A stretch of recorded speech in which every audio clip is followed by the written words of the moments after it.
Assalamualaikum warahmatullahi wabarakatuh. Selamat sore sahabat Rosi, apa kabar sekali? Senang sekali saya Julia Dika Fitrianingrum bisa hadir menemani sahabat Rosi di episode keempat program inovasi agen perubahan tahun 2025, Rosi, Ruang Informasi dan Edukasi. Berbeda dengan ketiga episode yang lalu, yang mana sudah membahas mengenai inovasi dan juga layanan hukum yang ada di Pengadilan Negeri Kandangan. Pada episode keempat kali ini, para sahabat Rosi yang sudah bergabung di live Instagram kami, boleh bertanya sesuai dengan tema Rosi kali ini. Nah, sahabat Rosi, episode keempat Rosi kali ini diberi tema mengenal profesi hakim. Sebelum memulai, mungkin kita sapa-sapa dulu nih, sahabat Rosi yang sudah bergabung di live Instagram sore hari ini. Halo, di sini ada Ibu Dani, kemudian ada Bapak Irwan, kemudian ada Bapak Maulana, Ibu Dorcas, Bapak Soid, kemudian ada Bapak Ketua Pengadilan Negeri Kandangan. Selamat sore, Bapak.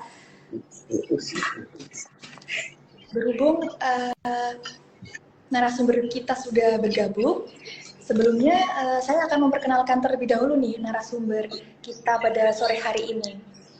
Narasumber untuk episode keempat kali ini adalah sosok yang mungkin sahabat Rosi sering lihat nih di ruang persidangan nih. Namun kali ini sahabat Rosi berkesempatan untuk bertatap langsung dan juga bertanya langsung kepada beliau. Langsung saja kita sapa beliau. Beliau adalah Hakim sekaligus juru bicara Pengadilan Negeri Kandangan kepada Bapak Dwi Suryanta SHMH. Selamat sore Bapak, apa kabar nih Pak pada sore hari ini? Selamat sore, Assalamualaikum semuanya. Waalaikumsalam. Oke, langsung saja ya Pak untuk menyingkat waktu karena memang ini sudah menunjukkan hampir pukul 4 ya Pak ya. Jadi ya, mungkin langsung saja nih Pak, sesuai dengan tema Rosi kali ini yaitu mengenal profesi hakim. Kami ingin mengetahui nih mengenai profesi hakim itu seperti apa sih Pak? Kayak mungkin Bapak dapat menjelaskan nih sebenarnya profesi hakim itu memiliki tugas dan juga tanggung jawab apa saja gitu, dan bagaimana pengalaman Bapak selama ini menjadi seorang hakim gitu Pak. Silahkan Pak. Ya, terima kasih ya. Langsung saja ya. Jadi kalau hakim itu adalah pelaksana kekuasaan kehakiman yang menjadi bagian dari penyelenggara negara yudikatif ya. Kita bisa lihat sebenarnya kalau dalam teori bernegara, teori Montesquieu itu ada tiga. Ada tiga pelaksana negara, pelaksana penyelenggara negara itu ada tiga. Yang satu eksekutif, itu dimulai dari presiden, gubernur, bupati, wali kota, camat, lurah, sampai RW sama RT. Itulah eksekutif. Kemudian penyelenggara negara yang kedua adalah legislatif, itu DPR, DPR RI, DPRD tingkat 1, kemudian DPR kabupaten atau kota.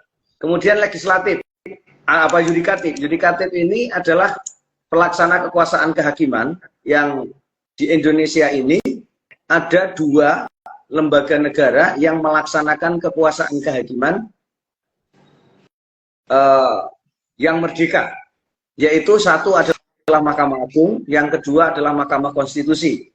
Dalam Undang-Undang Kekuasaan Kehakiman telah dibagi secara apa yang menjadi tugasnya, apa yang menjadi fungsinya.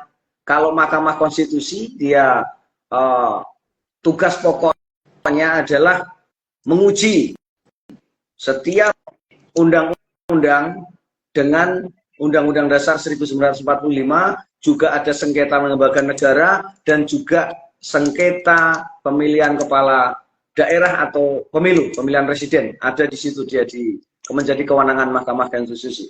Kemudian yang menjadi kewenangan dari Mahkamah Agung itu Mahkamah Agung 4 lingkungan peradilan umum, agama negara, dan yang keempat adalah peradilan militer. Kemudian kalau bentuknya seperti apa ini dari 4 lingkungan peradilan ini? Dari lingkungan kita lihat yang peradilan umum ya. Peradilan umum itu puncaknya adalah Hakim Agung pada Mahkamah Agung. Kemudian di tingkat provinsi dia pengadilan tinggi, di tingkat kabupaten dia adalah pengadilan negeri. Kemudian kalau di agama itu Hakim Agung Kamar Agama, kemudian pengadilan tinggi agama, dan juga Hakim Pengadilan Agama. Demikian seterusnya dengan tun dan militer. Jadi kalau Hakim Pengadilan Negeri itu tugasnya apa? Hakim itu sebenarnya tugasnya sama, menerima, memeriksa, termasuk di dalamnya memeriksa itu adalah mempertimbangkan bukti dan segala macam, mempertimbangkan segala sesuatu fakta persidangan sampai dengan memutuskan. Itulah tugas seorang hakim. Dia mulai dari menerima berkas perkara sampai dengan dia menjatuhkan putusan. Itulah tugas dari seorang hakim. Kalau hakim tingkat pertama, hakim pengadilan negeri, dia juga berkenaan dengan perkara pada tingkat pertama, perkara di kabupaten, di kota. Sementara kalau hakim banding, dia menerima, memeriksa, dan memutuskan perkara banding. Kalau kasasi begitu juga, nanti dalam tahap kasasi. Nah, terus kemudian hakim itu rata-rata di setiap kabupaten itu jumlahnya antara 5 sampai dengan 10 di kota-kota, di kabupaten atau kota ya, biasanya seperti itu. Tergantung nanti dari kota, jumlah penduduk dan jumlah perkara itu sangat mempengaruhi jumlah hakim dalam suatu wilayah. Kalau di daerah Kalimantan Selatan itu rata-rata antara 5 sampai dengan 10, kecuali mungkin Banjarmasin, karena volume perkaranya banyak, dia jumlah hakimnya mungkin sekitar 20-an. Gitu ya, itu sebagai pengantarnya. Pak, ada lagi yang ingin, apalagi Mbak Jun? Ini Pak, bagaimana nih pengalaman Bapak nih selama menjadi seorang hakim itu seperti apa Pak? Jadi ya, terima kasih. Pengalaman jadi seorang hakim itu, hakim itu ada enaknya juga ada endaknya. Enaknya apa? Hakim itu jelas sama negara sebagai seorang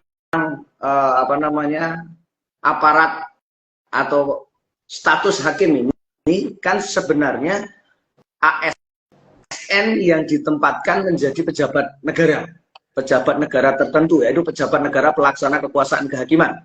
Nah, berkenaan dengan kesejahteraan, gaji hakim itu kalau dibandingkan ASN yang lain, tunjangannya paling banyak.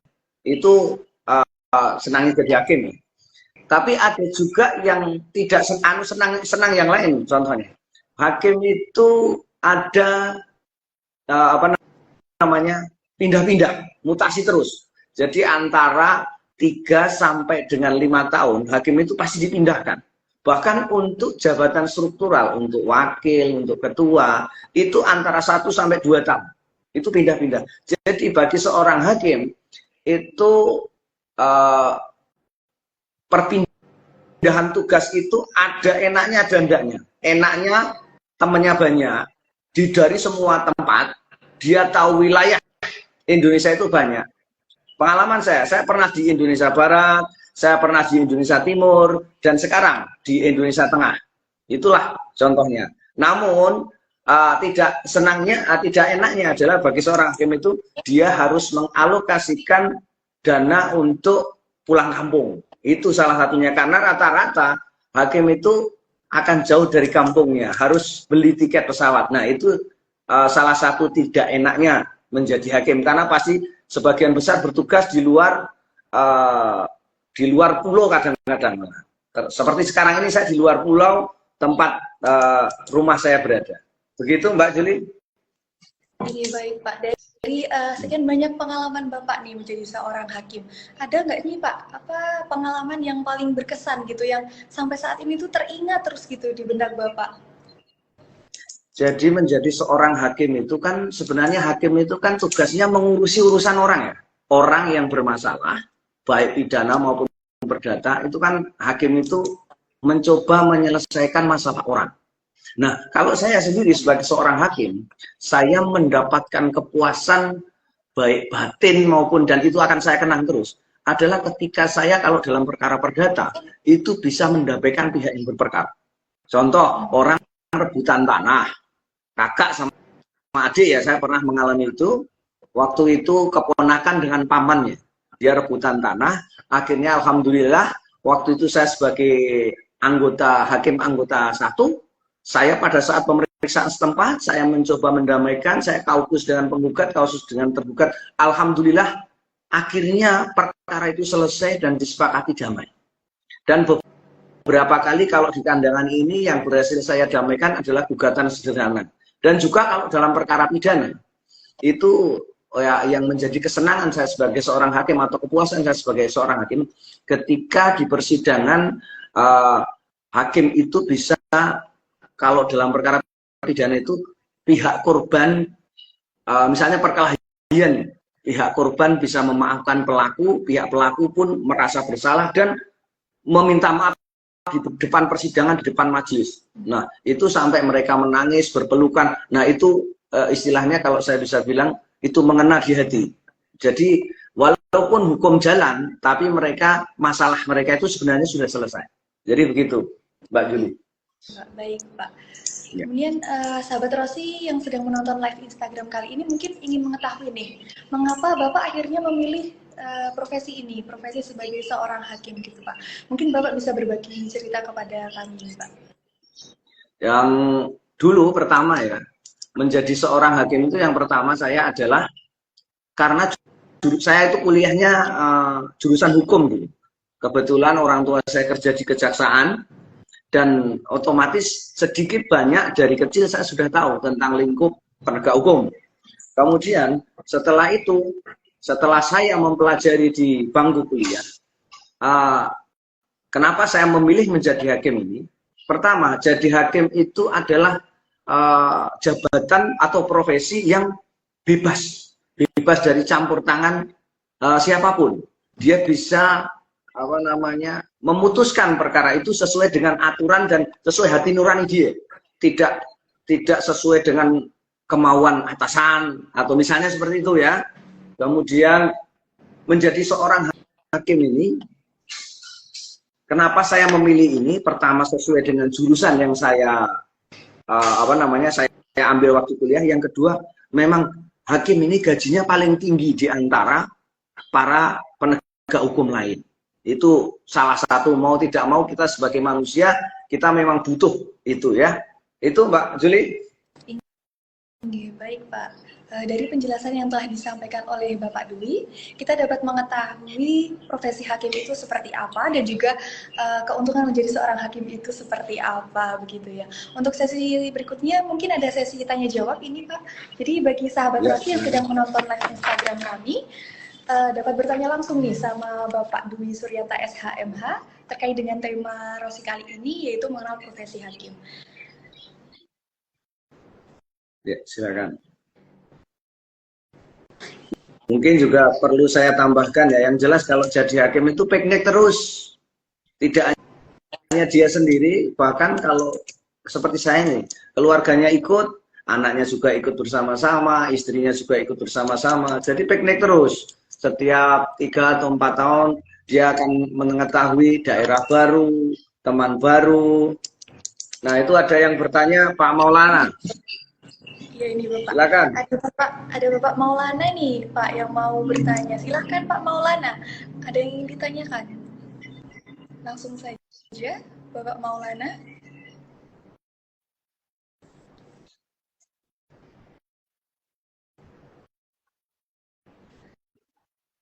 Jadi pertanyaannya seperti ini, Pak, dari Pak Maulana. Sejauh mana pengaruh putusan hakim terhadap penegakan hukum di Indonesia? Seperti itu, Pak. Silakan, Bapak. Ya, terima kasih. Jadi, pengaruh putusan hakim terhadap penegakan hukum itu sangat besar sekali. Kenapa? Karena ending dari pencari keadilan, mencari keadilan itu adalah di pengadilan, di putusan hakim itu. Orang mau bersengketa seperti apa, misalnya, ini penegakan hukum apa misalnya? Penegakan hukum terhadap narkoba misalnya. orang demo berantas narkoba sudah dibentuk undang-undangnya, sudah dikasih ancaman hukuman yang tinggi-tinggi. Tetapi kalau putusan pengadilannya sama hakimnya dihukum ringan-ringan, ya tidak ada gunanya. Sama juga begitu. Misalnya ada perkara tentang illegal logging atau tentang BBM ilegal misalnya.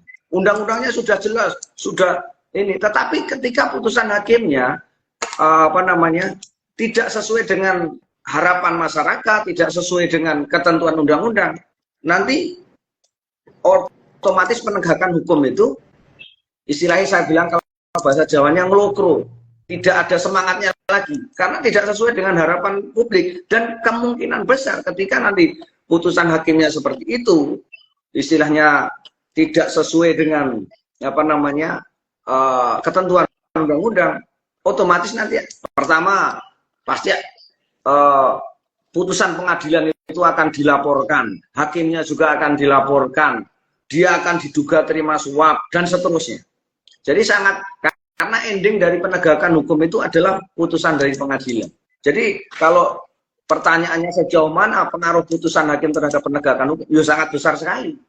Sangat besar sekali. Bahkan saya bisa dibilang memang endingnya di situ. Endingnya hukum itu tegak atau tidak, hukum itu penegakan hukumnya berhasil atau tidak, ya tergantung dari putusan hakimnya. Begitu Mas Maulana.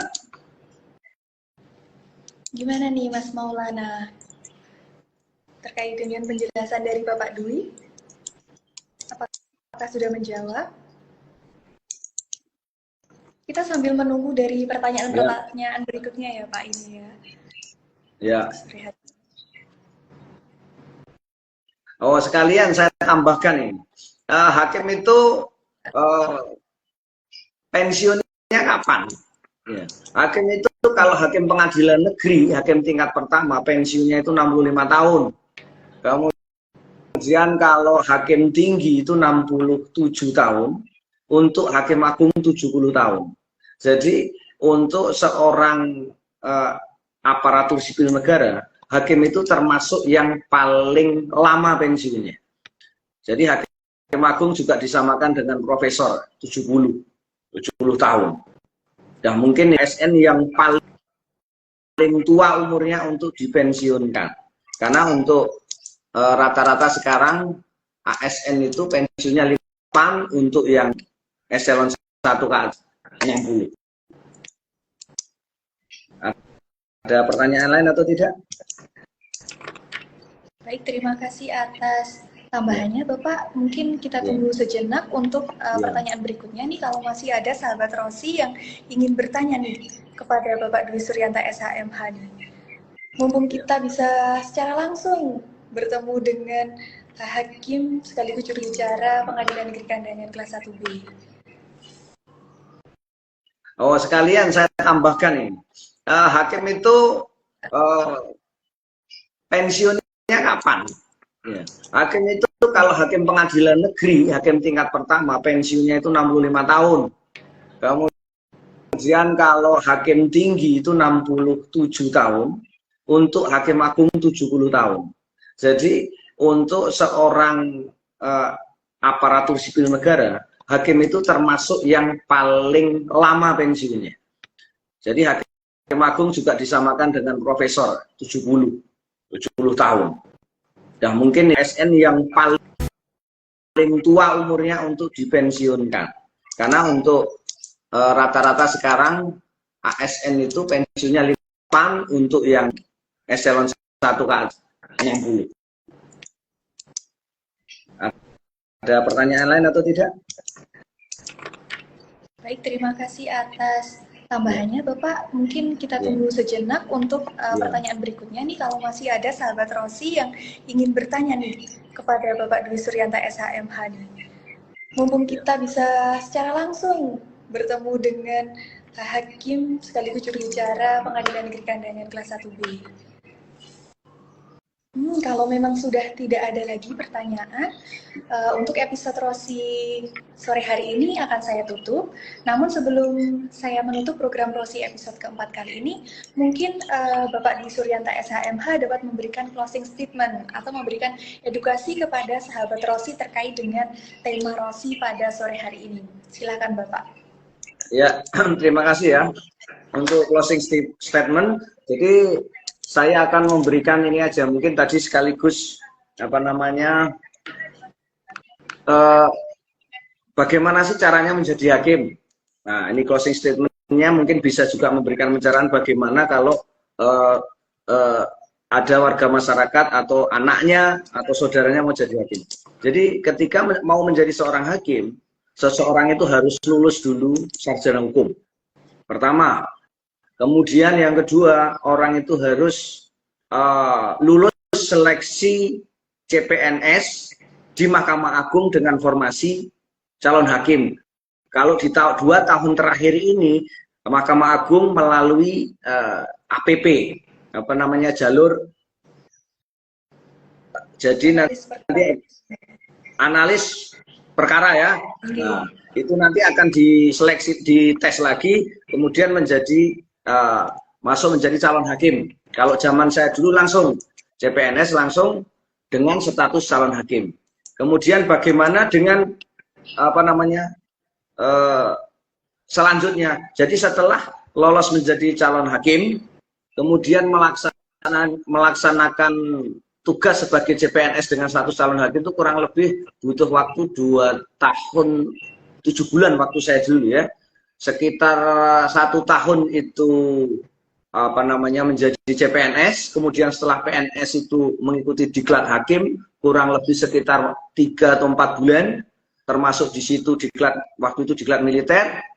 Terus setelah itu ada ujian kode etik, setelah itu penempatan menunggu SK dari presiden, SK hakimnya, kemudian ditempatkan di suatu daerah. Begitu ya. Mungkin itu saja yang dapat saya sampaikan. Semoga acara Rosi ini semakin menambah wawasan dan semakin menambah maju pengadilan negeri Kandangan. Ya. Amin amin Bapak. Terima kasih Bapak. Terima kasih kami ucapkan kepada Bapak Dwi Suryanta SHMH yang telah berkenan hadir sebagai narasumber dalam program Rosi, Ruang Informasi dan Edukasi pada kali ini. Dan terima kasih untuk para sahabat Rosi yang telah bergabung di live Instagram Pengadilan Negeri Kandangan. Jangan lupa ikuti terus live Instagram Program Inovasi Agen Perubahan tahun 2025, Rosi, Ruang Informasi dan Edukasi, pada hari Jumat pukul 15 sampai dengan 15.30 waktu Indonesia Tengah. Dan jangan lupa follow Instagram Pengadilan Negeri Kandangan di @pnkandangan untuk mendapatkan banyak informasi tentang kegiatan kantor kami dan juga layanan hukum di kantor kami. Saya, Juliati Kafitrianingrum, pamit undur diri. Wassalamualaikum warahmatullahi wabarakatuh. Sampai jumpa lagi. Salam Rosi. Keadilan itu datang dari hati. Setiap langkah Rosi penuh dedikasi. Bersama dalam harmoni untuk pelayanan. Menuju masa depan berkeadilan. Masyarakat tak perlu risau lagi. Karena Rosi hadir dengan informasi yang mengedukasi. Pengadilan Negeri Kandangan siap menginisiasi, memberikan layanan hukum jelas dan pasti.